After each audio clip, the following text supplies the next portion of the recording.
السلام علیکم ناظرین، آپ دیکھ رہے ہیں اپنا یوٹیوب چینل گریٹ گائیڈر۔ آج کا واقعہ حضرت نوح علیہ السلام کے بارے میں ہے۔ جب نوح علیہ السلام کو اللہ پاک نے نبوت عطا فرمائی تو اس وقت کوئی بھی کلمہ توحید پر نہ تھا، سب بت پرست تھے، ہر قسم کی پوجا پاٹ غیر اللہ کی پرستش کا اندھیرا تھا۔ پروردگار عالم نے انسانوں پر رحم فرما کر حضرت نوح علیہ السلام کو اپنا فرما بردار بنا کر ان کی ہدایت کے لیے بھیجا۔ نوح علیہ السلام نے اپنی قوم کو سمجھایا، علن سمجھایا، چھپ کر بھی، مشورے سے بھی سمجھایا کہ پروردگار تمہارے گناہ معاف فرما دے گا۔ حضرت نوح علیہ السلام نے کہا، اے میری قوم، تم خدا کی بندگی کرو، تمہارے مال میں بھی کثرت ہوگی اور تمہاری اولاد بھی زیادہ ہوگی، اور قحط سالی بھی ختم ہو جائے گی، ہمیشہ بارشیں برسیں گی، تمہارے باغاتوں میں میوے بھی کثرت سے ہوں گے۔ تم خدا بند کریم پر اعتقاد رکھو، خدا کا شکر کرو۔ اللہ تعالیٰ نے تمہارے واسطے کیسے مضبوط آسمان بنائے اور سورج چاند ستارے سب کچھ تمہاری خاطر پروردگار عالم نے بنائے۔ نوح علیہ السلام نے بڑی نرمی سے خدا کا پیغام لوگوں کو پہنچایا، لیکن لوگوں نے اس کو جھٹلایا اور ان کی بات کو نہ مانا۔ کئی سو سال گزر گئے، کئی پشتیں گزر گئیں، لیکن کوئی بھی حضرت نوح علیہ السلام کی بات ماننے کے لیے تیار نہیں تھا۔ ان میں سے جو شخص موت کے قریب ہوتا تو وہ پچھلوں کو وصیت کرتا کہ خبردار، نوح علیہ السلام کی بات نہ ماننا اور اپنے باپ دادوں کا طریقہ نہ چھوڑنا۔ یہ بوڑھا دیوانہ ہو گیا ہے، ہماری عمریں گزر گئی ہیں، یہ جھوٹے وعدوں سے ڈراتا ہے، اس کا کوئی وعدہ سچا نہیں ہوا، کیونکہ دراز عمر 950 سال حضرت نوح علیہ السلام تبلیغ کرتے رہے تھے۔ حضرت نوح علیہ السلام کی حقارت کے در پہ چھوٹے چھوٹے بچوں کو پیچھے بھیج دیتے تاکہ وہ ہنسی اور مذاق کرتے رہتے، اور وہ بدبخت پتھروں سے اس قدر مارتے کہ آپ کے بدن مبارک اور چہرے سے خون بہتا، لیکن حضرت نوح علیہ السلام کو پروردگار عالم نے اس قدر حلیم اور اتنا صبر کرنے والا بنایا تھا کہ اتنے ظلم کے باوجود بھی یہ دعا کرتے کہ یا رب میری قوم کو بخش دے، یہ مجھے نبی جان کر بے ادبی نہیں کرتے بلکہ یہ جاہل اور نادان ہے۔ پھر بھی قوم نے نہ مانا، کہنے لگے تیری تابداروں میں کوئی مالدار نظر نہیں آتا، بلکہ جو ہم میں ذلیل و حقیر ہے، ظاہر میں وہ تیری تابداری میں ہے اور ہم نہیں دیکھتے تمہیں سچا۔ اس پر حضرت نوح علیہ السلام نے یہ جواب دیا، تم لوگ یہ بھی سمجھ لو جو لوگ ایمان لائے ہیں وہ تمہاری نظروں میں کتنے ہی ذلیل ہوں۔ میں ایسا کرنے والا نہیں کہ ان کو اپنے پاس سے بھگا دوں، ان کو بھی ایک دن اپنے پروردگار سے ملنا ہے۔ میں تم کو کس طرح سمجھاؤں، تم ایک جاہل قوم ہو۔ اور یہ بھی میں نہیں کہتا کہ میرے پاس خدا کے خزانے ہیں اور نہ میں غیب جانتا ہوں، اور یہ بھی میں نہیں کہتا کہ میں فرشتہ ہوں۔ اور جن لوگوں کو تم حقیر جانتے ہو اور تمہاری نظریں حقارت سے دیکھتی ہیں، ان کو میں نے اپنے پاس سے نہیں بھگاتا، اگر میں ایسا کروں گا تو ظالموں سے ہو جاؤں گا۔ اس پر ان کی قوم نے بتایا، اے نوح علیہ السلام، اگر تو سچا ہے تو جس عذاب کا تو نے ہم سے وعدہ کیا ہے وہ وعدہ پورا کر۔ اس پر نوح علیہ السلام نے جواب دیا کہ میرے پاس کوئی ایسی چیز نہیں ہے کہ میں تمہارے اوپر لا دوں، یہ تو سب اللہ رب العزت کرنے والا ہے، وہ اپنا وعدہ پورا کرے گا۔ اس نے تو صرف مجھے رسول بنا کر بھیجا ہے، وہ چاہے گا تو لے آئے گا، پھر تم کچھ بھی نہ کر سکو گے، جیسا کہ تم اس سے پہلے بھی کچھ نہ کر سکے۔ لیکن ان کی قوم نہ مانی۔ حضرت نوح علیہ السلام مایوس ہو گئے۔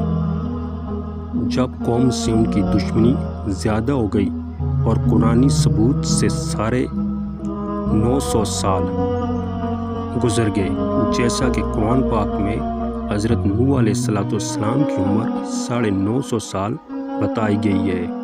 جب نوح علیہ السلام اپنی قوم سے تنگ آ گئے تو لوگوں کو سمجھانا پھر بھی نہ چھوڑا، ان کو سمجھاتے رہے، لیکن اللہ پاک سے دعا کرنے لگے کہ یا اللہ پاک تو ان کو سمجھا، میں نے تو دن رات ان کو سمجھایا ہے، چھپ کر سمجھایا، علن سمجھایا، ہر طریقے سے سمجھایا، لیکن یہ لوگ میری نصیحت اور تبلیغ سے زیادہ بھاگنے لگے تو میں ان کا کچھ نہیں کر سکتا۔ اس پر حضرت نوح علیہ السلام نے دعا کی، میرے رب انہوں نے میری بات کسی طرح نہ مانی، میرے ہر سبب کے ذریعے انہوں نے گناہ ہی کیا، اور ان کے گناہ کی وجہ سے ان کو غرق کر دے۔ اے میرے رب انہوں نے میری نافرمانی کی ہے۔ جب نوح علیہ السلام انتہائی تنگ ہو گئے، مایوس ہو گئے، جب انہوں نے پریشان ہو کر اللہ پاک سے ارشاد فرمایا یا اللہ پاک ان کو تو برباد کر دے۔ اس پر اللہ پاک نے حضرت نوح علیہ السلام کی دعا قبول فرمائی اور کشتی بنانے کا حکم دیا۔ چنانچہ اس پر حضرت نوح علیہ السلام نے ایک درخت بویا جو 100 سال تک بڑھتا رہا، پھر اس کو کاٹ کر تختے بنائے، پھر کشتی بنائی۔ کشتی بنانے میں 100 سال لگ گئے۔ لوگ ان کا مذاق اڑاتے کہ اس خشکی میں کشتی کی کیا ضرورت ہے اور کیسے چلے گی۔ حضرت نوح علیہ السلام نے جواب دیا کہ عنقریب تم دیکھ لو گے، اور بعض سلف کہتے ہیں کہ حضرت نوح علیہ السلام کو پروردگار عالم کا حکم ہوا کہ لکڑیاں کاٹ کر تختے بناؤ، پھر کشتی بناؤ۔ اس کشتی کا طول 80 ہاتھ تھا اور عرض 50 ہاتھ، پھر اندر اور باہر سے روغن کیا گیا۔ اس کشتی کے 3 درجے تھے، ہر درجہ 10 ہاتھ اونچا تھا۔ سب سے نیچے کے درجے میں چوپائے اور جنگلی جانور سوار کیے، اور درمیانی حصے میں انسان اور اوپر کے حصے میں پرندے تھے، اور دروازہ چوڑائی میں لگا ہوا تھا اور اوپر سے بالکل بند تھی۔ کشتی میں ہر چیز کا جوڑا جوڑا سوار کیا تھا۔ جب کشتی تیار ہو گئی تو اللہ پاک نے زمین و آسمان سے پانی جمع کرنے میں ہر چیز کو حکم دے دیا۔ تندور تو آگ کی جگہ ہے، لیکن پانی کی ایسی کثرت تھی کہ تندور سے بھی پانی ابلنے لگے، یعنی کہ دنیا کے اندر کوئی بھی ایسی چیز نہ تھی جو کہ پانی کے اندر شامل نہ ہو گئی ہو۔ جب کشتی میں مخلوق جمع ہونے لگی تو کشتی میں سب سے پہلے پرندوں میں سے درا سوار ہوا تھا، اور سب سے آخر میں جب گدھا سوار ہونے لگا تو ابلیس لعین گدھے کی دم کے ساتھ لٹک گیا۔ گدھے کے 2 اگلے پاؤں کشتی میں پہنچ گئے اور پچھلا دھڑ ابلیس کے بوجھ سے بوجھل ہو گیا تھا۔ حضرت نوح علیہ السلام جلدی کر رہے تھے۔ آخر نوح علیہ السلام نے فرمایا آجا، اگرچہ تیرے ساتھ شیطان بھی ہو تب بھی گدھا نہیں چڑھ رہا تھا۔ حضرت نوح علیہ السلام کے کہنے پر گدھا چڑھ گیا۔ کشتی کے اندر شیر بھی سوار تھا۔ لوگوں نے کہا کہ نوح علیہ السلام، شیر کی موجودگی میں لوگ مویشی کیسے آرام کریں گے؟ تو اس پر اللہ تعالیٰ نے شیر پر بخار ڈال دیا۔ شیر بخار کی وجہ سے بے ہوش ہو گیا۔ اس سے پہلے بخار کی بیماری موجود نہ تھی اور مویشی اطمینان سے رہے۔ کشتی میں سوار ہونے والے مرد عورتوں کی تعداد 80 تھی۔ اللہ پاک نے نوح علیہ السلام کو حکم دیا کشتی میں بیٹھ جاؤ۔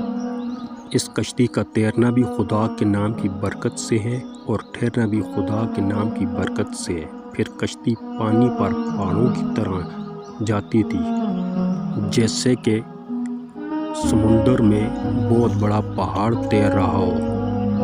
اس پر حضرت نوح علیہ السلام نے دیکھا کہ ان کا بیٹا کنعان جوگ کے پانی میں تیر رہا ہے۔ انہوں نے کہا، میرے بیٹے تم آ جا، اس کشتی میں سوار ہو جا، لیکن اس نے انکار کر دیا۔ اتنے میں ایک موج آئی اور کنعان غرق ہو گیا۔ اس وقت نوح علیہ السلام نے فریاد کی کہ جیسا تم نے کیا ویسا تیرے ساتھ ہوگا۔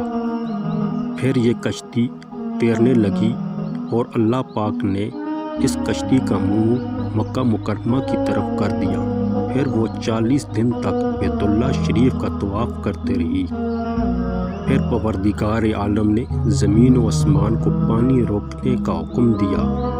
اس کے بعد حضرت نوح علیہ السلام نے وہاں سے کوے کو بھیجا کہ جا خشکی کی خبر لے آ۔ کوا مردار کھانے لگ گیا، دیر ہو گئی، نہ آیا تو حضرت نوح علیہ السلام نے کبوتر کو روانہ کیا۔ کبوتر خشکی کی خبر لے آیا۔ حضرت نوح علیہ السلام نے جب خشکی کی خبر سنی تو جودی پہاڑ سے نیچے اترے اور وہاں ایک بستی بنائی۔ ایک دن جب صبح کے وقت لوگ اٹھے تو ہر طرح کے لوگوں کی زبان بدلی ہوئی تھی۔ 80 زبانیں بولتے تھے، جن میں سے اعلیٰ زبان عربی تھی۔ حضرت نوح علیہ السلام کو پروردگار عالم نے سب زبانیں سکھا دیں۔ آپ ان سے ان کی اپنی اپنی زبان میں بات کرتے، ان کو سمجھاتے اور ان کی زبان میں تبلیغ کرتے، ان کو سمجھاتے، راہ حق پر چلاتے، پروردگار عالم کی عبادت کرنے کا حکم دیتے، اور اسی طرح وہ اپنا کام کرتے رہے۔ حضرت نوح علیہ السلام نے 950 سال تبلیغ کی۔ حضرت نوح علیہ السلام کی عمر کے بارے میں کئی اقوال ہیں۔ 950 سال تو تبلیغ میں گزرے اور پوری عمر بعض کے نزدیک 1500 سال اور کوئی 1400 سال بتاتے ہیں اور بعض 1700 سال بتاتے ہیں۔ یہ تو اللہ ہی جانتا ہے کہ ان کی حقیقی عمر کیا تھی۔ حضرت نوح علیہ السلام نے 950 سال تبلیغ کی اور اپنے خالق حقیقی سے جا ملے۔ ناظرین، اپنا خیال کیجیے، اپنے پیاروں کا خیال کیجیے اور اپنے اس چینل کا